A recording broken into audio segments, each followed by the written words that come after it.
Necesita una Biblia, levante su mano y le prestaremos una Biblia. ¿Alguien necesita una Biblia? Le podemos prestar una Biblia para que tenga y lea con nosotros y siga con nosotros el pasaje que veremos.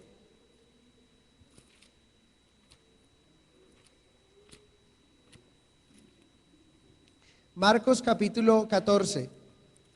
¿Están ahí con sus Biblias? Bueno, vamos a dar un giro al estudio que veníamos haciendo durante 2 semanas. Estuvimos hablando de los últimos tiempos y el autor de Marcos nos va a dar un giro y vuelve otra vez y se enfoca en la recta final previa a la muerte de nuestro Señor Jesucristo, y vamos a hablar un poco de esto. ¿Listo?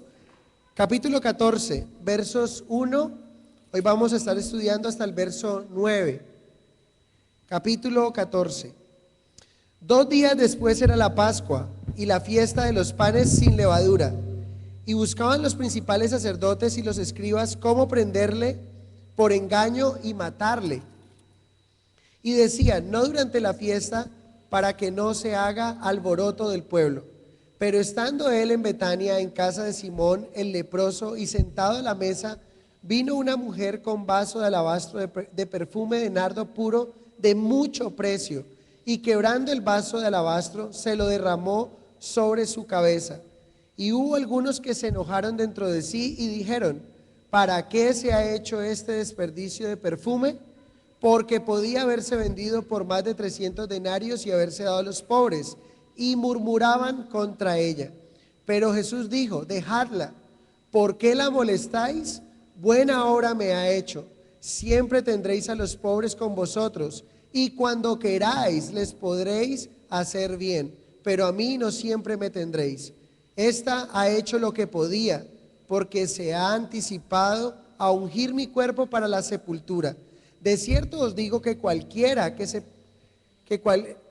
donde quiera, que se predique este evangelio en todo el mundo, también se contará lo que ésta ha hecho para memoria de ella.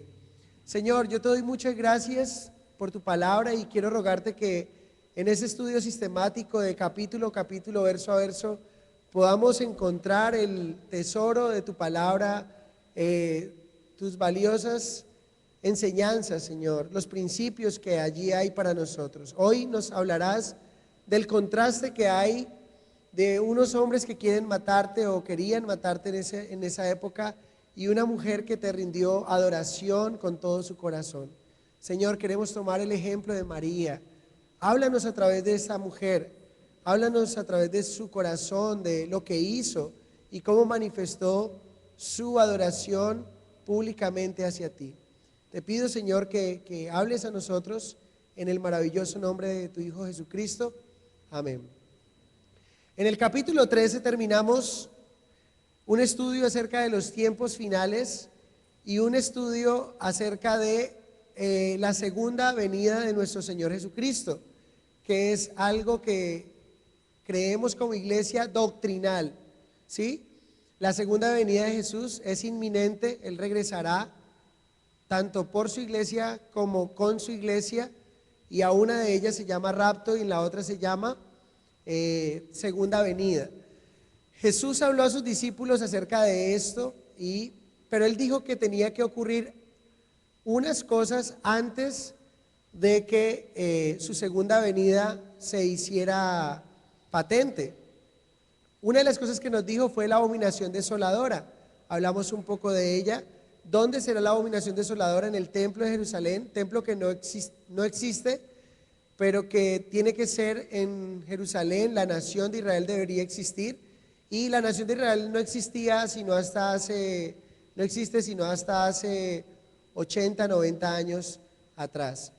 Durante muchos siglos la nación de Israel no existía, o sea que esta profecía se veía muy lejano a su cumplimiento, pero de una manera muy rápida, desde el 1948 hacia acá, vemos un aceleramiento muy importante, donde podemos ver cómo estamos en los últimos tiempos. Lo último que Jesús dijo es que tenemos que aprender de la higuera. La higuera es Israel.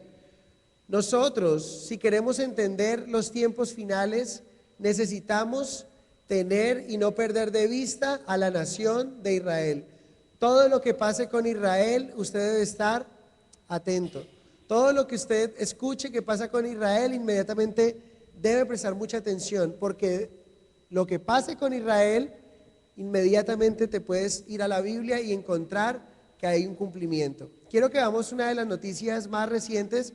No sé si han escuchado acerca de Israel. ¿Si han escuchado lo que ha estado pasando? No. Bueno, ahí tenemos una noticia. En Gaza, todo lo contrario. Los ataques se han intensificado a través de los días, sobre todo ayer que se vivió la jornada más sangrienta. Sobre estos ataques, eso es lo que sabemos. En los ataques israelíes a Gaza han muerto en 4 días de conflicto un total de 100 personas. En las pasadas 24 horas, las milicias volvieron a atacar los principales centros poblados israelíes. También hubo un ataque desde el Líbano contra el norte de Israel. En Jerusalén tenemos nuevamente en vivo a José Levi. José, saludos, gracias por estar con nosotros. Y bueno, ayer te tuvimos en vivo durante un ataque a Jerusalén. Estábamos escuchando las sirenas. Esto no ocurrió en Café CNN, sino en el programa que le sigue, Actualidad en Vivo. Cuéntanos un poco qué fue lo que pasó. Sí, Alejandra, buenos días. Momentos de tensión que pude vivir con Glenda y cuando de pronto escuchamos también que había detrás de nosotros una explosión, desconocíamos exactamente de qué se trataba, pero lo que luego pudimos saber es que hubo una actuación del sistema antibalístico israelí, Cúpula de Hierro, y entonces justo aquí, arriba de nosotros, es que fue interceptado un misil que había sido lanzado desde Gaza contra esta ciudad santa. Entonces, si no hubiese sido interceptado por este misil de la Cúpula de Hierro, quién sabe si quizás podía haber caído ese misil en nuestra zona. Lo que sí es que esos ataques siguen contra distintos objetivos en el interior de Israel. Y esta mañana fue alcanzada una cisterna de gasolina precisamente en una estación de servicio y hubo ahí una gran explosión en la ciudad de Ashdod israelí y hubo un herido grave. Se trataba de una persona discapacitada que simplemente cuando hubo la sirena de alerta ahí no pudo salir de... Para que más o menos tengamos ocurrió el 11 de julio. Lo curioso es que hay que dar el reportaje del 10 de julio, cuando él está dando el reportaje a CNN. Israel, yo no sé si ustedes saben, pero Israel tiene un sistema antibalístico, que es lo que él dice, que le llaman cúpula de hierro, pero los judíos le llaman cúpula de oro. ¿Por qué? Porque resulta que todos los que se enfrentan contra Israel están en desventaja. ¿En qué aspecto? Gaza manda un misil, ¿y por qué mueren tantos? Mueren solamente palestinos, mueren los de Hamas, de Gaza, van 100 muertos. ¿Por qué mueren ellos y por qué no le pasa nada a Israel?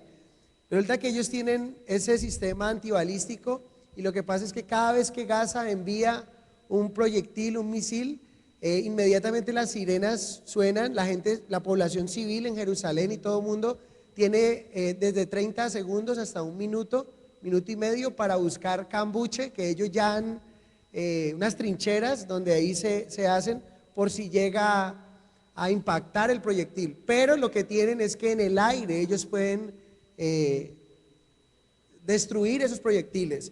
Entonces lo que pasa es los de Hamas les tiran un proyectil, no pasa nada en Israel, destruyen el misil en el aire, pero entonces ¿qué hace Israel? Dice, ustedes me mandaron uno, aquí le mandamos también uno por cortesía de nosotros. Pero lo tremendo es que Gaza no tiene esa misma protección. Gaza no tiene la misma capacidad de defensa. Y lo interesante o lo tremendo de todo esto es que inmediatamente el problema que se genera es que Israel es el que se ve de una manera en el panorama internacional. Israel el que es quien se ve. De hecho, ellos son bélicos, son buscapleito, por así decirlo también, y todo el tema. Pero lo que yo quiero que ustedes entiendan de alguna manera es que Israel, a nivel de los ojos del mundo, se ve de una manera como sangrientos, como que les gusta masacrar. De hecho, antes de que Israel Israel, antes de mandar un proyectil a Gaza, por ejemplo, ellos anuncian, dicen, allí hay una oficina de Hamas, les damos tanto tiempo para que evacúen. O sea, advierten antes y el proyectil lo ponen donde es, y todo el tema. Pero a nivel internacional, ante las Naciones Unidas, el problema lo lleva o sea, todo se pone desde tal punto que Israel sea el que se vea quién está atacando, quién es el malo, quiénes son los terroristas. Pero realmente todo esto es lo que está generando. Yo lo que quiero que entendamos, quiero que veamos hoy, lo que estamos estudiando, cómo se vive en nuestros días, es cómo esto mueve a líderes mundiales para que alguno arme la revuelta y quiera meterse inmediatamente con Israel, ¿sí? Entonces la periodista termina diciendo, se necesita de un mediador. Noten esto, la periodista ahí al final, terminando el reportaje, dice, se necesita urgente un mediador. ¿Qué está clamando el mundo? Por un mediador, y ese mediador va a venir, un hombre con poder político, y ese hombre lo describe Tesalonicenses como el hombre de pecado, el anticristo. Ese hombre va a venir y el mundo lo está esperando, y eso es lo que está ocurriendo. O sea que cada vez que escuchamos todo ese tipo de cosas podemos decir, wow, cada vez estamos en los últimos tiempos, estamos en tiempos muy peligrosos. Entonces esto se los digo porque fue lo que Jesús enseñó. Ahora encontramos que el relato da un giro. Jesús ha enseñado en los últimos tiempos, estamos viendo, y tenemos que notar a Israel siempre, y ahora vemos una conspiración para matar a Jesús, ¿sí? Y vamos a ver que una mujer hace un ungimiento hacia Jesús también. En la primera encontramos la conspiración para matar a Jesús. ¿Quiénes son los que hacen esta conspiración? Versos 1 y 2 de Marcos capítulo 14.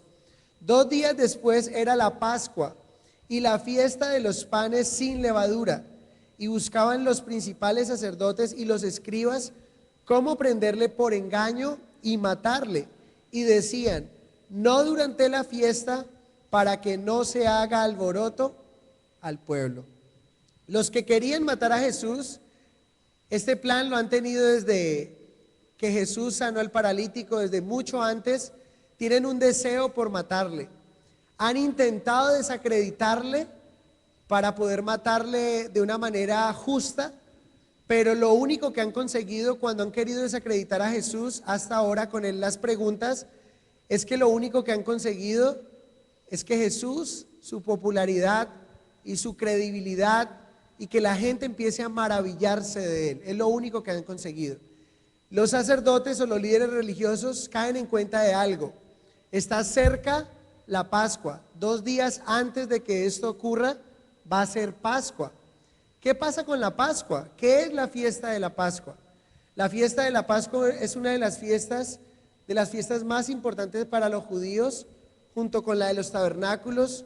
Y lo que hacen estos hombres al pensar inmediatamente que la Pascua viene, se celebraba el 14 de abril, en el mes de Nisan, que es para nosotros 14 o 15 de abril, el mes de abril, y junto con eso se celebraba la fiesta de los panes sin levadura, que era 7 días después de la Pascua. Muchas veces se conocían esas dos fiestas como una sola, pero una es la Pascua y la otra es la de los panes sin levadura. Esta fiesta se conmemoraba o recordaba la libertad que los judíos habían conseguido cuando estuvieron cautivos en Egipto. ¿Se acuerdan ustedes? La historia nos dice que 1430 años estuvieron cautivos en Egipto hasta que Dios los sacó con mano poderosa. ¿Ellos qué recuerdan? Dios le mandó a Moisés matar un corderito por familia, y con la sangre de ese corderito tenían que ponerlo en los dinteles de la puerta. Y ellos recuerdan lo que ocurrió con la última plaga, la muerte de los primogénitos. Cuando los judíos colocaban la sangre en el marco o en el dintel de sus casas, cuando vino la última plaga, lo que hizo la muerte inmediatamente fue pasar por encima. En inglés, Pascua significa Passover, que significa viene la plaga última, que es la muerte de los primogénitos, y lo que hace es pasar por encima de toda aquella casa donde está puesta la sangre de ese corderito. ¿Cómo se aplica eso para nosotros hoy día?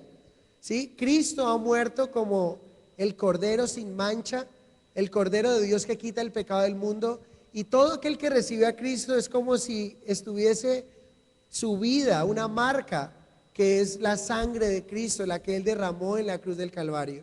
Y ahora la muerte eterna ya no tiene el mismo poder sobre nosotros. La muerte eterna pasa por encima de nosotros. Aunque todos los que estamos aquí vamos a experimentar la muerte física, inmediatamente morimos, vamos a la presencia del Señor y no vamos a experimentar lo que experimentaron los judíos, que fue la muerte en ese momento, y hoy los que no creen en Cristo van a experimentar una muerte eterna. Muerte significa separación eterna de Dios. Entonces, aquí encontramos la gran diferencia.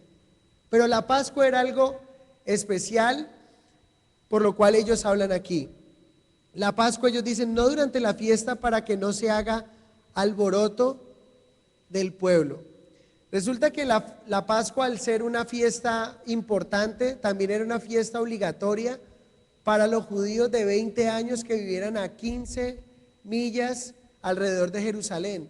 Lo interesante es que para la época de Jesús habían venido no solamente de 15 millas, sino de mucho más lejos, y estaban allí, y según historiadores creen que para la época de Jesús, en este momento, habían aproximadamente de 2 a 3 millones de personas.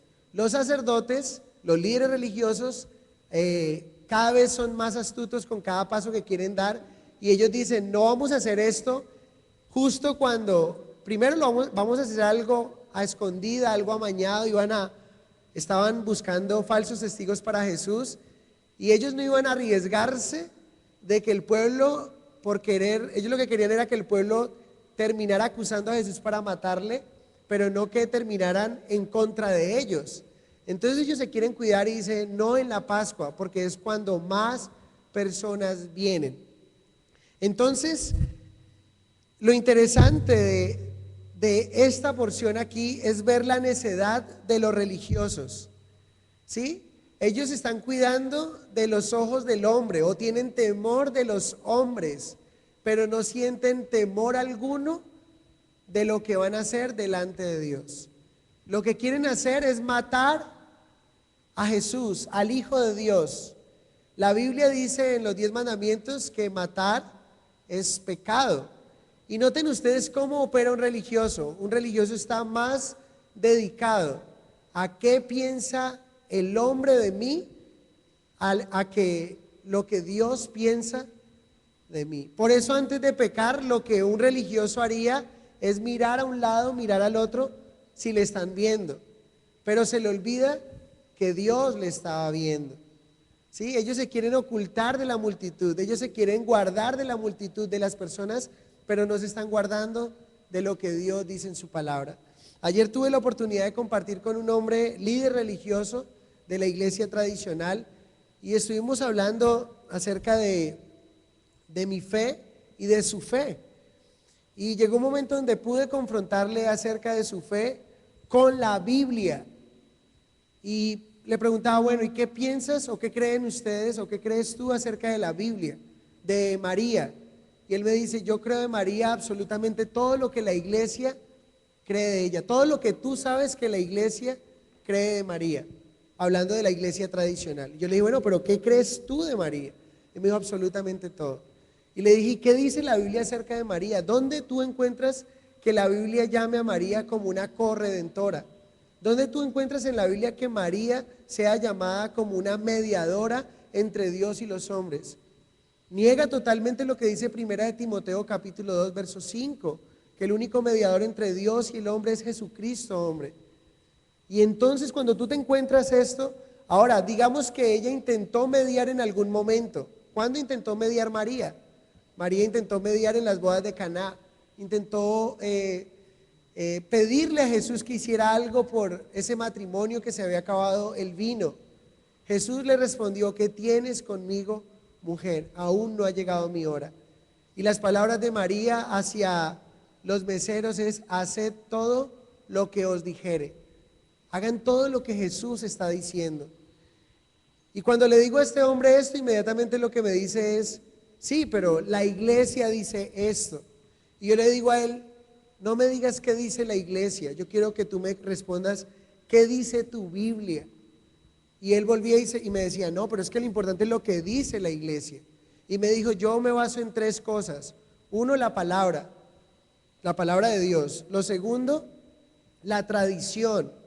Y lo tercero, la experiencia. Qué peligroso es cuando como creyentes hagamos eso. Miren dónde debe estar la palabra. La palabra debe estar como máxima autoridad. La tradición es importante, muy importante, pero cuando la tradición va en contra de la palabra de Dios, yo tengo que quitarla. Inmediatamente él está abrazando la tradición por encima de la Biblia. Inmediatamente Dios me puso en mi mente, el Espíritu Santo me recordó un ejemplo cuando el Señor habló acerca de la tradición. Marcos 7. ¿Se acuerda cuando le dice a los fariseos, le dicen: ¿por qué tus discípulos comen sin lavarse las manos? Y el Señor invalidando así la tradición de los judíos. Y el Señor le responde de una manera tremenda, le dice: ¿y por qué ustedes invalidan el mandamiento de Dios cuando le dicen a una persona que lo que tenían para bendecir a su papá y a su mamá, simplemente podían decir: es corbán, con lo que te puedo ayudar y se lo entrego a Dios? Y el Señor les dijo que eran sepulcros blanqueados. Y el Señor fue categórico y fue fuerte cuando les habló esto a ellos. Entonces es muy importante que como creyentes tengamos así la Biblia, la tradición es importante, la experiencia es importante. Claro, es real el Espíritu Santo y qué chévere poder experimentarlo, pero lo que debe ser importante para nosotros es la palabra de Dios. Puede ser que pueda experimentar algo, pero eso que experimento quizá no es de Dios. Es muy importante. ¿Por qué les digo esto? Porque encontramos aquí la necedad de esos sacerdotes. No se dan cuenta de lo que están diciendo, están planeando matar a alguien y se están cuidando del ojo del hombre, pero no se cuidan del ojo de Dios. Y como líderes religiosos, ¿será que no se hicieron esa pregunta? Como líderes religiosos es: Dios, ¿tú qué opinas de esto que vamos a hacer? Y yo les quiero animar a ustedes que podamos vivir a los ojos de Dios. Si nuestra vida está a los ojos de Dios, vamos a estar confiados, vamos a estar seguros. Si nos confiamos en lo que la palabra de Dios dice y hacemos lo que la palabra de Dios dice. Una de las frases que salieron de sepulcros blanqueados, ¿saben de dónde salieron? Salieron de esa celebración, salió de la celebración de la Pascua. Quiero contarles la historia para que conozcan de dónde sale. Resulta que como en la fiesta de la Pascua venían tantos peregrinos de tantas partes, judíos, que venían a adorar a Dios, que venían a agradecer a Dios por la libertad, que venían con gratitud delante de Dios, eran muchos los que venían. ¿Qué pasaba? En el camino, muchas veces cercano al camino, junto al camino, habían tumbas. Entonces lo que hacían era que las tumbas tenían que pintarlas con cal fresca, para que los peregrinos cuando venían caminando rumbo a Jerusalén no fueran a pisar una tumba y de esa manera ceremonialmente se fueran a contaminar. Cuando el Señor le dice sepulcros blanqueados a los fariseos y todo ello, sale de allí. En la Pascua, una fiesta tan importante, lo que hacía era pintar los sepulcros con cal, ¿sí? Y con cal fresca. ¿Para qué? Para que la gente no se contaminara ceremonialmente. Pero ellos estaban muy cuidadosos del exterior, pero no cuidaban lo que había dentro de sus corazones. De allí sale ese sepulcros blanqueados. Están pintados con cal fresca, se ven blancos, pero ¿qué contiene esa tumba? Huesos, mortecina y hiede. Así es un hombre religioso que no se quiere someter a Dios y a su palabra. Está muerto, hiede y está en proceso de descomposición. ¿Se pueden imaginar? Ese es un hombre religioso. Pero el contraste que nos va a mostrar Marcos es muy interesante. Jesús tuvo que vivir odio, intriga, ¿sí? Celos y deseos de que querían matarle 2 días antes de su muerte. Pero en medio de esto hay un contraste. Viene una mujer a rendir un homenaje de adoración a él. Y aquí hay una aplicación para nosotros. En medio de un mundo que se descompone, en medio de un mundo que está espiritualmente muerto, nosotros tenemos que hacer un contraste. Mientras unos odian a Jesús, mientras unos blasfeman de Jesús, mientras unos quieren matar a los que siguen a Jesús, nosotros tenemos que marcar el contraste y tenemos que adorar a Jesús, amarle por quien es Él y agradecerle por quien es Él también. ¿Saben? Una de las características de la Pascua, también para que avancemos con el verso 3, es que en esta fiesta se caracterizaba por la generosidad, la amistad. Era una fiesta para acercarse a Dios. ¿Qué estaban haciendo los judíos? Recuerden, sin templo no hay relación con Dios. ¿Qué hacían los judíos cada año que vivían lejos? Se acercaban a Dios. La Biblia nos dice que a través de Jesús el velo se rasgó y ahora ya no necesitamos de un hombre para acercarnos a Dios. Cada uno de nosotros podemos entrar libremente ante la presencia de Dios todos los días de nuestra vida. Pero esa fiesta era una fiesta de alegría, de generosidad. Noten la palabra generosidad. Vamos a Mateo 27:15 y les voy a dar una muestra de generosidad que no la dieron precisamente los líderes religiosos, sino un hombre pagano.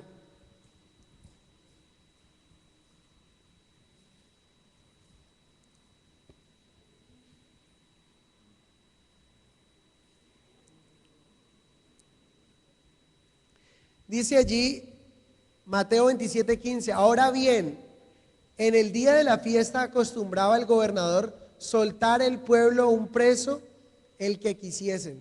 ¿De qué gobernador estamos hablando? De Poncio Pilato. ¿Recuerdan que Poncio Pilato usó como última carta, última tabla de salvación para poder, él pensó que haciendo esto iba a poder librar del odio, del deseo de muerte que tenían los líderes religiosos contra Jesús? Y él, sabiendo esto, lo que hizo en una fiesta donde se veía la generosidad, el amor, la felicidad, la alegría por lo que Dios había hecho, Poncio Pilato, en un acto de generosidad, puso a Jesús y a Barrabás y dijo: ¿a quién queréis que os suelte? ¿A Jesús, el rey de los judíos, o a Barrabás? Y el pueblo pidió a Barrabás. Tremendo. Entonces, eso era lo que estaba gobernando a los líderes religiosos. Ahora, noten la palabra que ellos han dicho. Dicen: no durante la fiesta. ¿Saben cuándo terminaron matando a Jesús? Lo terminaron matando durante la fiesta. Y eso nos muestra una vez más el poder y el control de Dios que tiene sobre los días y sobre todo. Ellos no querían matar a Jesús durante la fiesta y terminaron matándolo durante la fiesta. Y eso nos habla que el Señor tiene el control de los días, de los meses, de los años. Nada se da por coincidencia, todo se da por el plan perfecto de Dios. Estos hombres lo que estaban haciendo era cumpliendo proféticamente, aunque querían matar a Jesús y no hacerlo en la fiesta, terminaron cumpliendo proféticamente lo que la palabra decía del día en que Jesús tenía que morir. Tremendo. Verso 3 al 8. Vamos a aprender de María, porque Marcos nos registra un contraste interesante. Pero estando él en Betania, en casa de Simón el leproso, y sentado a la mesa, vino una mujer con un vaso de alabastro de perfume de nardo puro, de mucho precio. Y quebrando el vaso de alabastro, se lo derramó sobre su cabeza. ¿Notan el contraste aquí? Mientras los líderes religiosos quieren matar a Jesús, aquí encontramos una mujer que hace totalmente lo contrario. Viene a ungir a Jesús, viene con una disposición de adorar a Jesús. Muy importante. Algo que hay que tener en cuenta es que este ungimiento se parece a uno que ya hemos visto o que aparece en Lucas capítulo 7, de los versos 36 al 50. Dice que Jesús estaba en casa de Simón, fariseo, y que ahí vino una mujer pecadora. ¿Sí? ¿Se acuerdan de ese momento? Esa mujer vino y derramó también un frasco de alabastro a los pies de Jesús, con sus lágrimas y con su cabello secaba los pies, enjugaba los pies de Jesús. ¿Se acuerdan ustedes de esto? Este ungimiento es diferente al de Lucas 36. Esta mujer que está aquí es una mujer diferente a la mujer que aparece en Lucas 7:36. Noten que aquí dice que era una mujer, ¿sí? Y dice que estaba en Betania. Interesante. Los que recuerdan de historia cuando hemos visto algunos pasajes, ¿quiénes vivían en Betania? En Betania vivía Lázaro. En Juan capítulo 12, en Juan capítulo 11 iniciando, encuentras que Lázaro vivía en Betania, María y Marta vivían en Betania. Entonces esto ha hecho pensar a muchas personas que la persona que hizo este ungimiento fue María de Betania, María la hermana de Marta, María la hermana de Lázaro.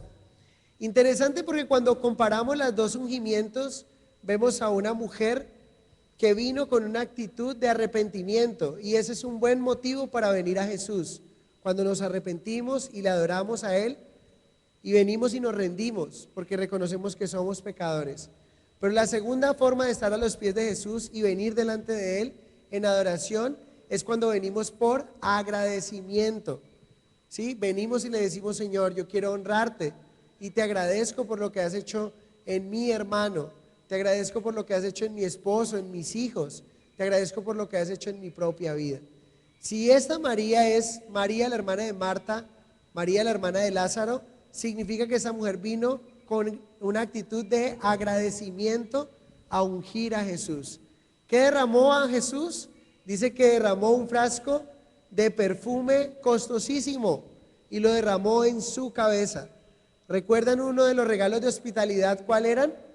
Uno de los regalos de hospitalidad era derramar aceite sobre la cabeza de mi invitado. Pero María lo que estaba haciendo era mucho más allá que esto. Estaba dando un perfume costosísimo y algo maravilloso. Esa mujer vino a honrar al Señor. Tiene un frasco de alabastro muy, muy costoso.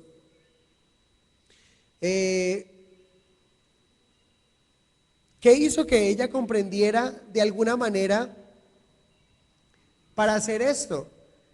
Es notorio que María aquí la encontramos como una mujer que está siendo guiada por el Espíritu Santo de Dios. Es posible, es probable que María no entienda completamente lo que está haciendo, porque dos cosas están pasando cuando ella está ungiendo a Jesús. Recuerden, Jesús ha entrado en un pollino a Jerusalén y ha entrado como el rey de los judíos. Ella está ungiéndolo como un rey. Y lo segundo que ella está haciendo, y Jesús lo dice, ella me está ungiendo a mí para el día de mi muerte. Jesús está pensando en que va a morir. Recuerden, 2 días después Jesús va a entregar su vida por amor a todos nosotros. Miren algo especial que quiero que notemos en Juan capítulo 12.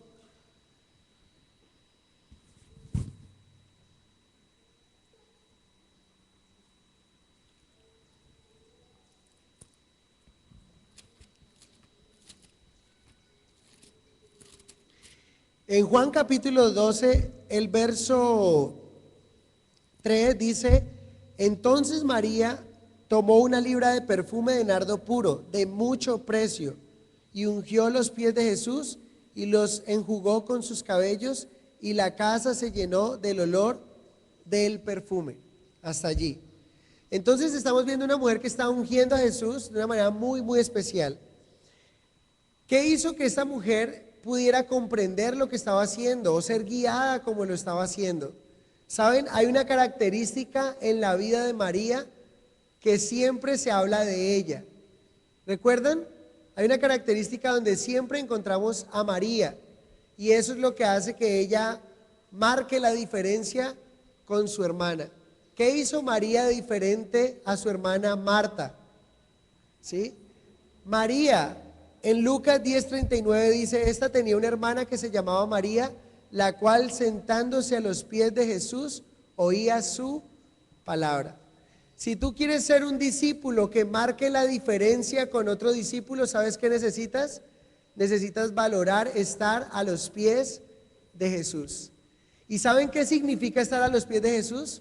Cuando usted encuentra que Pablo está hablando de su conversión, Pablo le dice a la gente en la cual está presentando su defensa, dice, porque yo soy levantado, instruido bajo los pies de Gamaliel.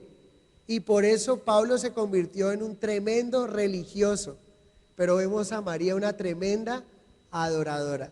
Y aquí podríamos sacar una frase: dime a los pies de quién estás y te diré a quién adoras. O dime a los pies de quién estás y te diré quién eres. Si eres un adorador o eres un religioso. Muy importante, María entendía quién era Jesús y por eso vino y derramó este perfume en la cabeza de Jesús. ¿A los pies de quién estás? Si tú estás a los pies de un hombre, entonces tú eres un religioso. Si tú estás a los pies de tu esposo o de tu esposa, tú estás rendida a los pies de tu esposa, a los pies de tu esposo o rendido a los pies de tu esposa, puede ser que tú seas un religioso. ¿Sabes por qué? No estoy diciendo que no podamos estar a los pies de nuestro cónyuge. De hecho, una de las formas en que nosotros con mi esposa nos consentimos un poco es haciéndonos masajitos en los pies. Pero hablo de una rendición total. Hablo de que mi vida esté sometida hacia esa persona. ¿Y quién es delante de quién tú estás sometido o delante de quién tú estás rendido? Esta mujer estaba rendida a los pies de Jesús. María nunca hubiera podido haber hecho esto a través de otra persona. Supongamos que María quiere hacer lo mismo, pero no lo va a hacer ella, sino que lo va a mandar el recado. Y le dice: Marta, te voy a pedir un favor. Toma este perfume que para mí es muy costoso y por favor ve, lo quiebras y lo pones en la cabeza de nuestro Señor Jesucristo. El valor financiero hubiese sido absolutamente el mismo. El perfume no valía más ni valía menos si lo echaba Marta o si lo echaba María. Pero aquí vemos algo especial, y es que ella lo hizo ella misma. Ella tomó la decisión, ella no lo mandó, sino que ella fue y lo hizo con sus propias manos. Y esto cobra un valor y cobra un sentido de verdadero amor y devoción. Y nuestro amor y nuestra devoción a Jesús deben expresarse personalmente. No deberíamos de mandarle razones al Señor con otra persona. No deberíamos de creer que servimos al Señor a través de mi esposa. Porque mi esposa sirve al Señor, entonces no, es algo que nosotros deberíamos mostrar personalmente, porque la salvación es personal. Otro ejemplo que tenemos de María, ¿saben cuál es? María hizo esto sin decir ni una sola palabra. Marta se conoce más por lo que habla que por lo que hace, o por lo que hace hacia Jesús. ¿Recuerdan cuando Marta y María están juntas? María está a los pies de Jesús y la que habla, ¿quién es? ¿Quién es la habladora entre Marta y María? Marta es habladora. Y Marta le dice: Señor, ¿no te da cuidado de que mi hermana no venga a ayudarme? En ese pasaje nunca encontramos a María diciendo algo. Y el Señor es el que le dice: Marta, Marta, afanada y turbada, tu hermana ha escogido la mejor parte. En otro pasaje, cuando Lázaro muere, Jesús llega. ¿Qué dice Marta? ¿Cómo recibe Marta a Jesús? Señor, si no hubieses estado aquí, si hubiese estado aquí, mi hermano no habría muerto. María también le dijo lo mismo, pero María tuvo una actitud tan diferente y lo hizo bajo otra condición, que ¿saben qué ocurrió? Que Marta recibió de Jesús una respuesta, pero María recibió de Jesús un abrazo, y Jesús lloró con ella. Dice la Biblia que cuando Jesús la vio, encontramos uno de los pasajes más cortos de la Biblia. Jesús lloró, Juan 11:35. Y hay una aplicación ahí. ¿Qué quieres tú de Jesús? Eso depende con la actitud con la que tú vengas delante de Él. Si quieres una respuesta de Él, simplemente hazle una pregunta. Pero si quieres que Él llore contigo, tu actitud debe venir estar a sus pies. Y es bien especial. Marta nos enseña y María nos enseñan que son totalmente distintas y nos dan un ejemplo de servicio totalmente diferente. María nunca anunció lo que iba a hacer. ¿Conocen personas que anuncian mucho lo que quieren hacer? María no describió lo que pensaba hacer, ni explicó lo que quería hacer con el Señor. Ella simplemente lo hizo.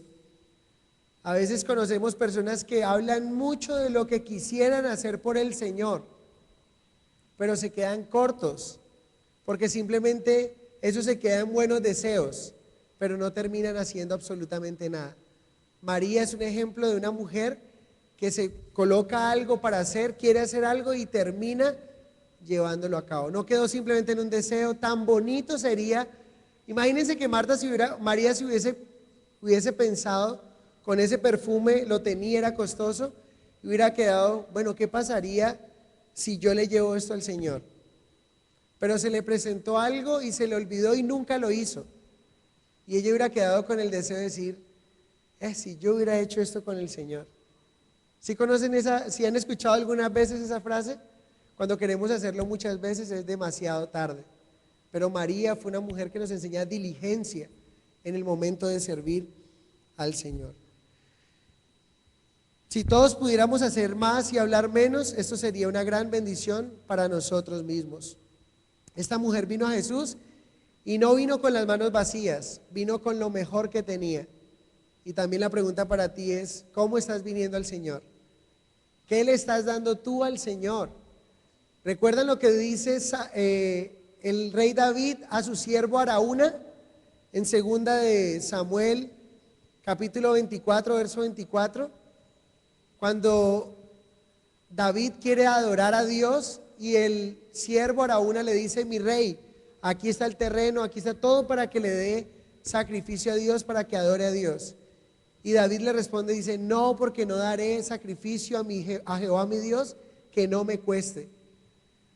Y necesitamos dar un sacrificio que nos cueste tiempo, esfuerzo, dinero, dedicación, devoción, porque el Señor se complace de lo que hacemos para Él. Pero saben, como siempre, hay personas que hacen, pero hay personas que hacen lo mejor para el Señor, pero hay otro gremio que solamente está dedicado a criticar. ¿Sí? Decíamos con los hombres en la reunión de hombres, ¿cuán fácil es criticar? Criticar quizás es una de las cosas más fáciles de hacer. Dañar, destruir es sencillo. Construir, tenaz. Simplemente pase por un centro comercial, en una plazoleta donde esté una cantidad de gente, coloque una bolsa negra, usted mismo coloca la bolsa negra y al que vaya pasando le dice, uy, eso está como raro, ¿no es cierto? Y el otro empieza, uy, está como raro, y en un momentico ya está el SMAT, está todo el mundo porque mínimo hay una bomba ahí. Pero llame a alguien para decirle, hey, venga, deme una manito aquí para construir. ¿Cuán difícil es? Y aquí encontramos que esta mujer también tuvo sus críticos, ¿sí? Miren lo que dice el verso 4. Ella fue criticada por dar lo mejor a Dios. Y hubo algunos que se enojaron dentro de sí y dijeron, ¿para qué se ha hecho este desperdicio de perfume? Porque podía haberse vendido por más de 300 denarios y haberse dado a los pobres, y murmuraban contra ella. ¿Sabe? Es fácil criticar a los que muestran más amor a Jesús que lo que nosotros mostramos al Señor. Y la mejor forma de criticar es diciéndole, es que ese es un fanático, esa es una fanática, porque es la forma de criticar. Pero noten que la crítica no quedó ahí en crítica. Pregunta, ¿quién criticó a esta mujer? Porque a veces lo duro no es ni la crítica, sino de quién viene la crítica.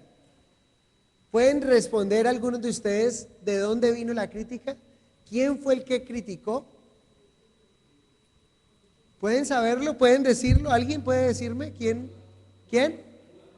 Muy bien. Vamos a Juan capítulo 2 y vamos a ver quién fue el que la criticó. Juan 12:4.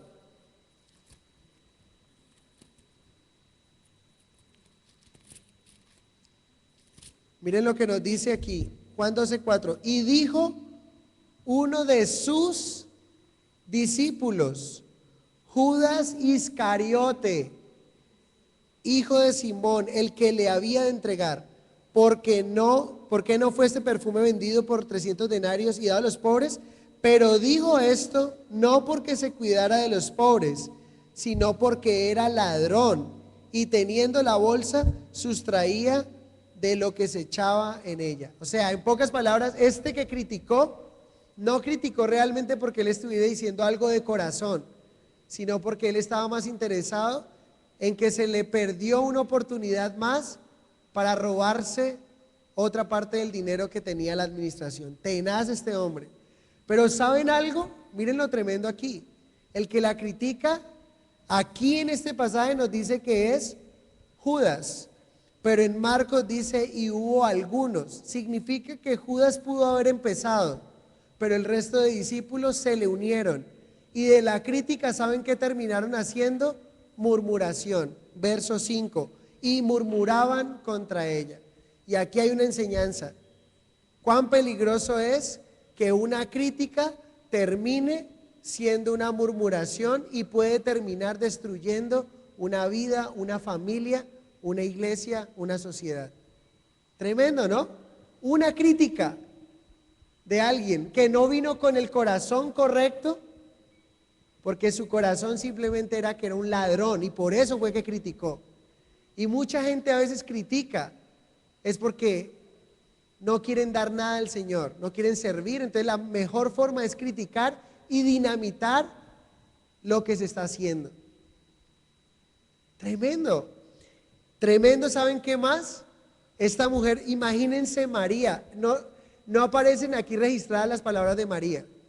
María acaba de ungir al Señor y la primera crítica no vino de afuera, vino de los super discípulos del Señor.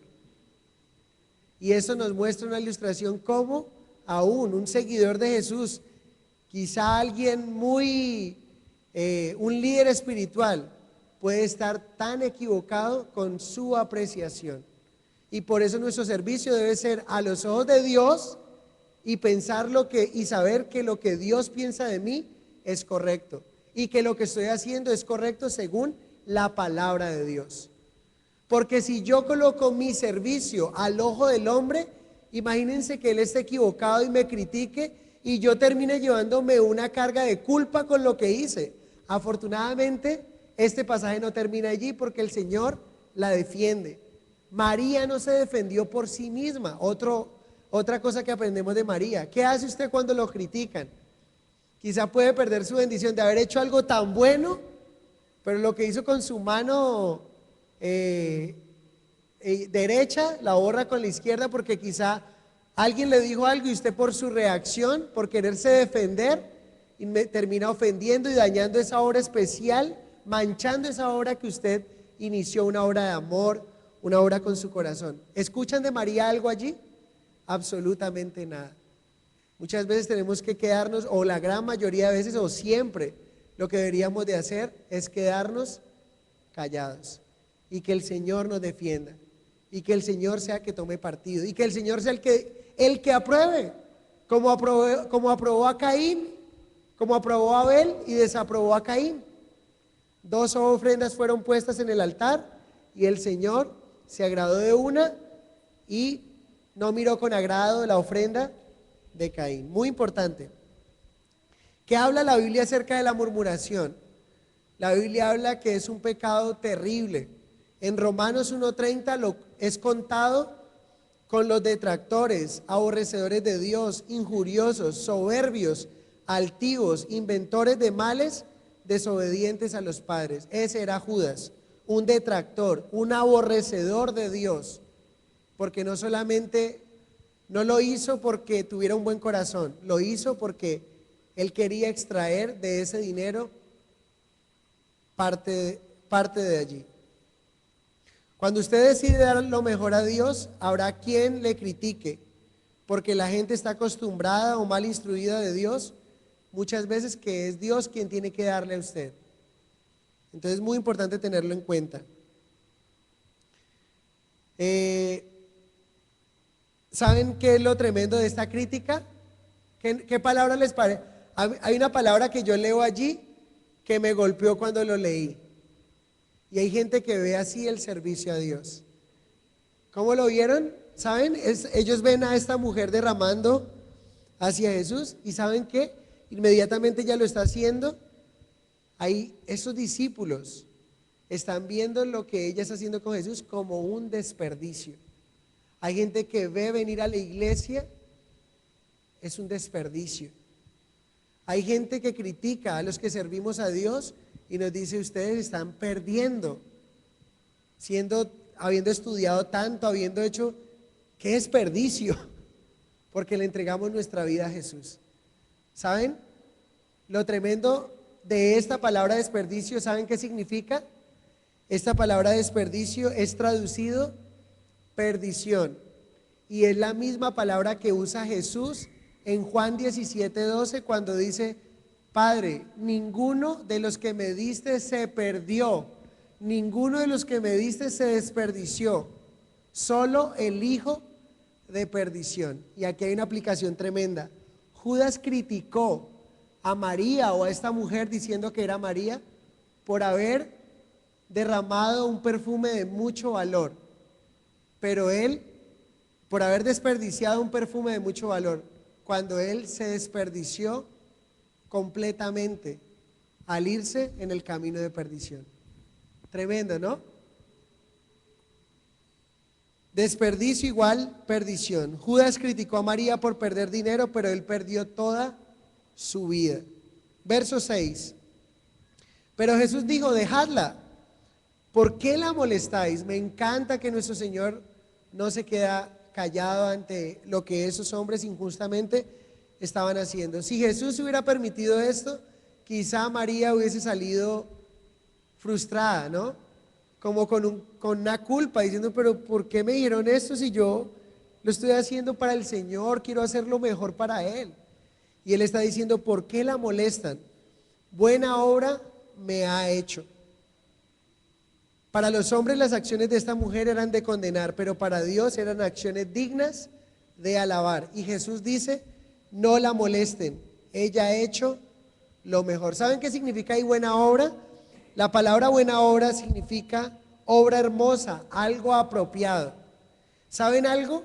Ninguno de los discípulos tuvo la idea de hacer esto con el Señor, pero esta mujer sí tuvo la idea de hacerlo. Y eso nos muestra algo interesante. La relación que esa mujer tenía con Dios era tan profunda y tan especial que fue absolutamente guiada por Dios para hacer este ungimiento.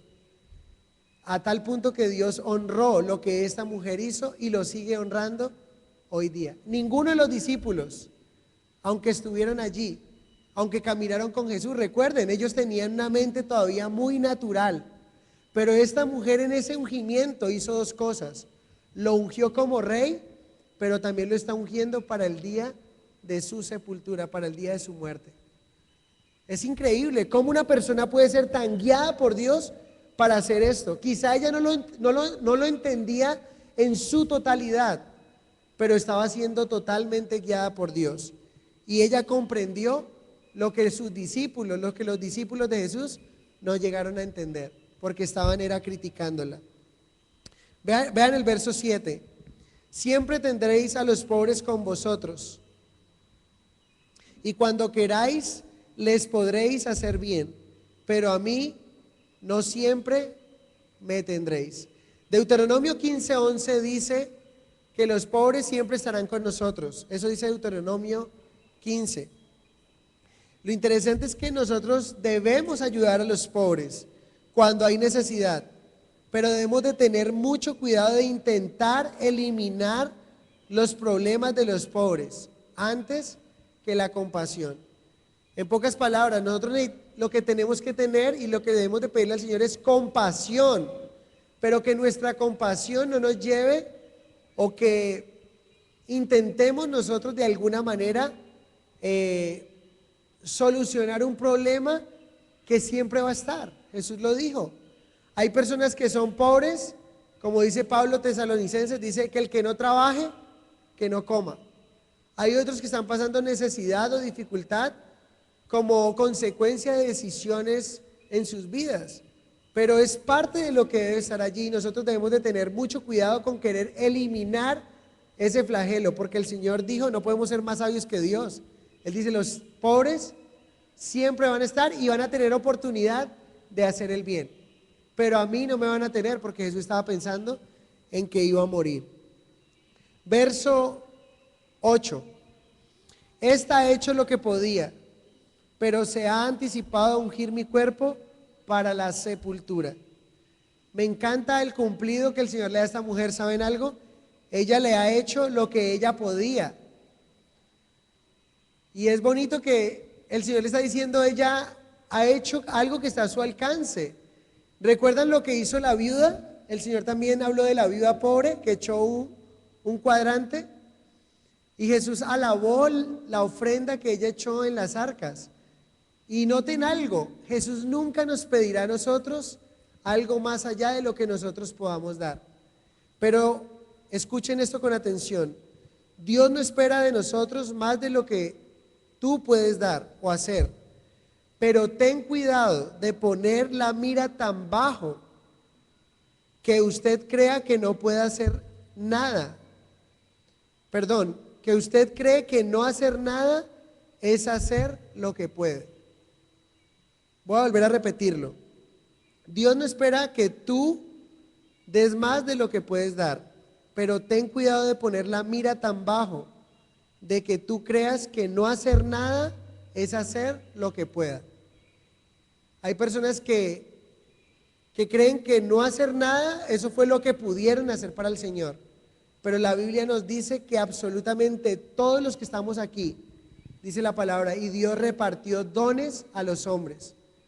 Y cada uno de los que estamos aquí estamos en la capacidad de hacer algo para el reino de los cielos. Todos los que estamos aquí, ninguno de los que está aquí puede decir que no puede hacer nada para el reino de los cielos. Y el que dice eso está colocando su mirada tan bajo que está diciendo, yo no hago nada y eso es todo lo que puedo hacer. Es incorrecto. Verso 9 y terminamos. De cierto os digo que donde quiera que se predique este evangelio en todo el mundo, también se contará lo que ésta ha hecho para memoria de ella. Tremendo que hoy, después de tantos años que ocurrió esto, hoy estemos hablando de la virtud de esta mujer que un día fue valiente al venir a hacer algo especial, que como fue ungir a nuestro Señor Jesucristo. Es muy especial. Esta mujer, y con su acto sencillo y profundo de devoción amorosa, hizo un memorial eterno. Yo no sé si a ustedes les ha pasado o han visto personas que andan buscando hoy día cómo poder marcar su nombre, o sea, cómo hacer que sus nombres queden puestos para memoria durante mucho tiempo. Y invierten dinero, invierten esfuerzo, dedicación. Esta mujer quedó para la memoria eterna con un acto simple de devoción. ¿Saben qué hizo ella? Se dejó guiar por Dios. ¿Qué hizo ella? Simplemente tener una relación con Dios y ser guiada por el Señor para hacer semejante acto. Y ¿saben? No estemos esperando a que otros nos digan lo que nosotros deberíamos hacer con el Señor. Es nuestra relación personal, tu espíritu con el Espíritu de Dios, quien te muestra cómo tú puedes hacer un acto de devoción como el de esta mujer y que quede para la eternidad. Pero es tú y el Señor. No esperes que alguien venga y te diga, lo que tú tienes que hacer es esto. Pero ¿qué tal si el Espíritu Santo te dice, hey, ¿qué tal si tú haces esto? Esto me agradaría mucho a mí, esto agradaría mucho al Padre, y tú puedes ser guiado por el Señor y a través de eso hacer un ministerio precioso y maravilloso para el Señor. Pero necesitamos una relación con Dios. Una de las tragedias de la vida cristiana es que a menudo nos sentimos movidos a hacer algo bonito y no lo hacemos.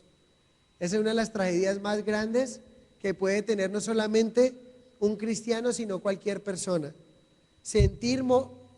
Estar sentidos o sentir moverse a hacer algo bueno, pero no hacerlo.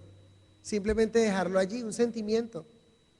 Esta mujer hizo que ese sentimiento se tradujera en una acción y hoy día estamos hablando de ella. Tremendo, ¿no? Es un ejemplo para nosotros. Entonces, un contraste.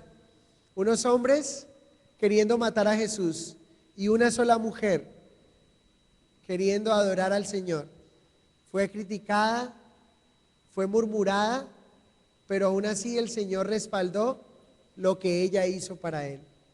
¿Qué necesitamos nosotros? Tener una relación con el Señor, pedirle que nos dé ese contacto para poder hacer lo que esta mujer hizo, ser tan valientes como esa mujer lo fue. Padre, gracias por esta mañana, Dios.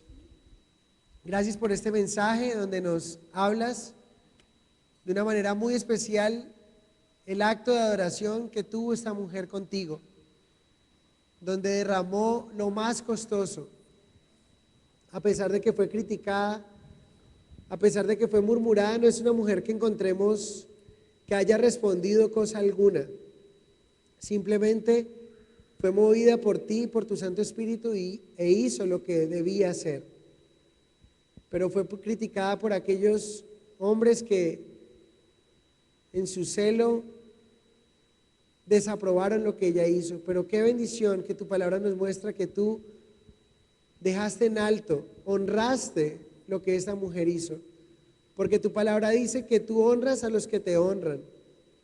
Señor, queremos ser honrados por ti, pero para ser honrados por ti necesitamos honrarte a ti, entregar nuestra vida a ti.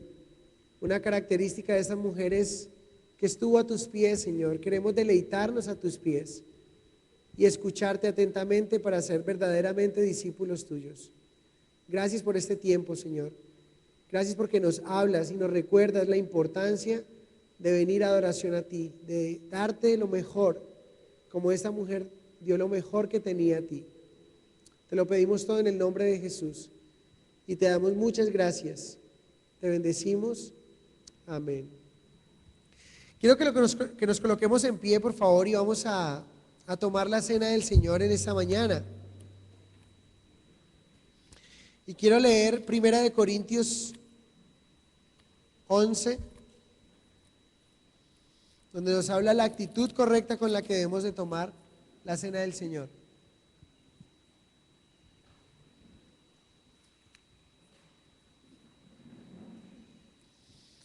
La palabra nos dice: porque yo recibí del Señor lo que también os he enseñado, que el Señor Jesús, la noche que fue entregado, o sea, el día de la Pascua, que celebró la Pascua con sus discípulos, tomó pan y habiendo dado gracias lo partió y dijo: tomad, comed, esto es mi cuerpo, que por vosotros es partido. Haced esto en memoria de mí. Asimismo tomó también la copa después de haber cenado, diciendo: esta copa es el nuevo pacto en mi sangre. Haced esto todas las veces que la bebiereis en memoria de mí. Así pues, todas las veces que comiereis este pan y bebiereis esta copa, la muerte del Señor anunciáis hasta que Él venga. Entonces recuerden que los elementos de la cena nos muestran dos cosas. Uno, el pan representa el cuerpo de Cristo, fue molido en la cruz, y el vino o el zumo de uva representa la sangre de Jesús, cuando Él entregó su sangre por nuestros pecados. Pero Él dice que lo hagamos siempre en memoria de Él hasta que Él vuelva. Eso es lo que queremos hacer. Cuando tomamos el pan y la copa, recordamos que nació en un humilde pesebre, murió en la cruz del Calvario, resucitó al tercer día y está a la diestra del Padre y ha prometido que volverá por segunda vez. Eso es lo que nos recuerda. Y eso es lo que quiero que tengamos en mente mientras tomamos el pan y la copa. Una manera incorrecta de tomarlo es estando en una actitud de pecado, viviendo abiertamente en pecado. Si usted ha cometido un pecado esa semana, algo que le carga, pídale perdón al Señor, arrepiéntase y venga delante del Señor en esta mañana. Amén. Entonces, mientras cantamos, quiero que tenga eso en su corazón, en su mente, y que podamos tenerlo presente para que así tomemos la cena del Señor, por favor.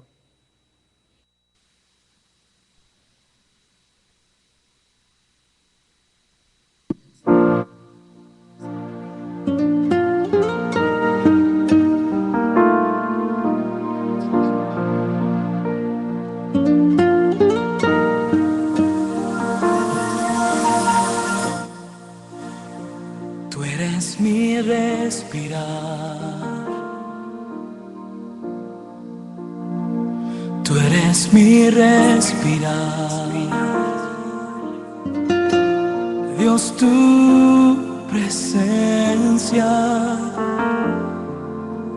vive en mí. Tú eres mi pan, Señor. Tú eres mi pan, Señor. Dios, tus palabras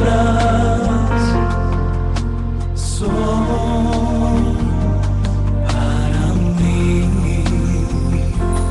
Y yo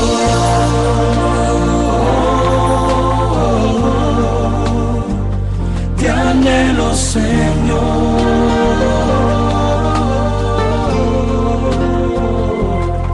Estoy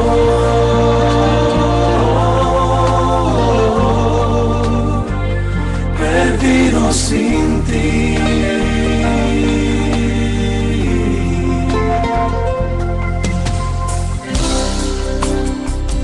Tú eres mi respirar. Tú eres mi respirar. Dios, tu presencia vive en mí.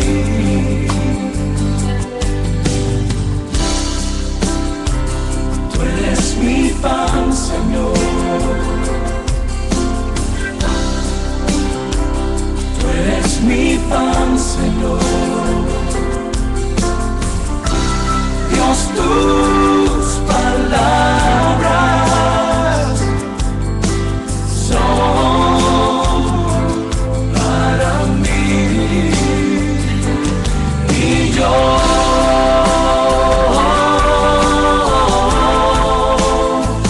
te anhelo, Señor.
Señor, hemos visto, Padre, en esta mañana que tú eres realmente digno de ser adorado, y qué bendición que podamos venir delante de ti. Qué bendición que nos muestras un contraste de lo que el mundo hoy vive, gente odiando quién eres tú, rechazando quién eres tú, odiando a tus hijos, tu pueblo. Pero también, Señor, nos muestras la importancia de ser diferentes en este mundo, marcar un contraste, Señor.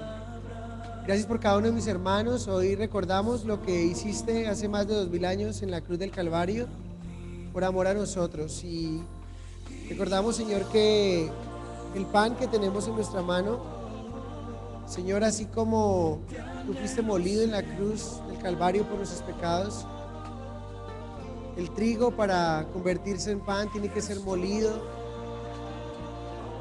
y tú fuiste molido en esa cruz por nuestros pecados, por nuestras rebeliones, Señor, y no queremos vivir una vida de pecado, no queremos vivir una vida en práctica continua del pecado. Nos arrepentimos, personalmente me arrepiento, Señor, y quiero vivir para ti. Pero también, Señor, me recuerdas que tu sangre nos limpia de todo pecado. La palabra dice que si pecamos, abogado obtenemos para con el Padre. Gracias porque eres nuestro abogado y nos limpias de toda maldad, Señor. Y recordamos que un día volverás por nosotros y queremos estar preparados para cuando tú vuelvas, Señor. Gracias por esta mañana en el nombre de Jesús. Amén. Tomemos el pan y la copa, por favor.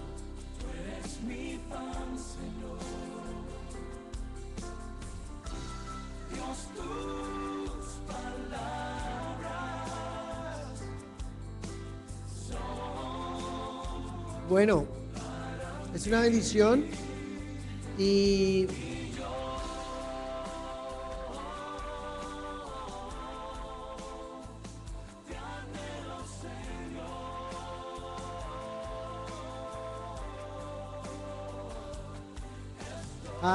podríamos, antes de despedirnos, me gustaría que pasaran acá Ruth, Argenis, Otto, Gabriela,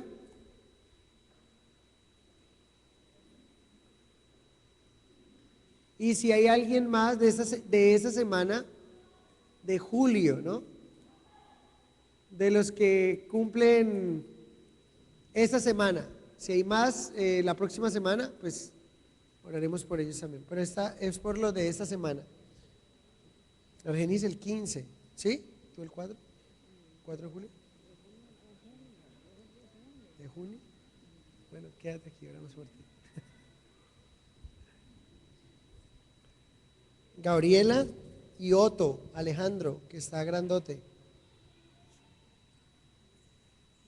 Amparito, venga para acá, Amparito. Ay. ¿Quién más? Láncelos para acá. ¿Cuándo, Amparito? ¿Qué fecha? 10 de julio. 10 de julio. ¿Quién más? De julio de esa semanita. Está Daniel, ¿no? En Bucaramanga. Ok. Bueno, entonces vamos a orar. Vamos a... Si hay canción para los cumpleañeros, que si hay pista también para los cumpleañeros. 1, 2, 3. Porque está Napoleón tampoco. Cumpleaños feliz.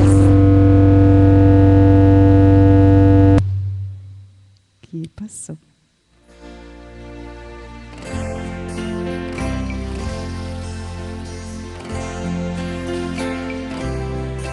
Te deseamos a ti, cumpleaños a todos, cumpleaños feliz, que los cumpla feliz, que los vuelva a cumplir, que los sigan cumpliendo, pero en Cristo Jesús.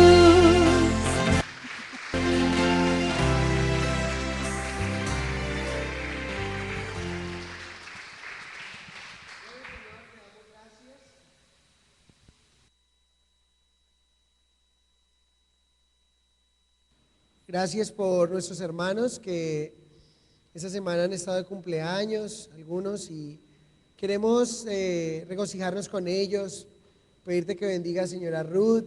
Gracias por ese año más de vida que le has dado, para que seas tú, Señor, dándole un crecimiento especial en ti, en tu palabra, Señor.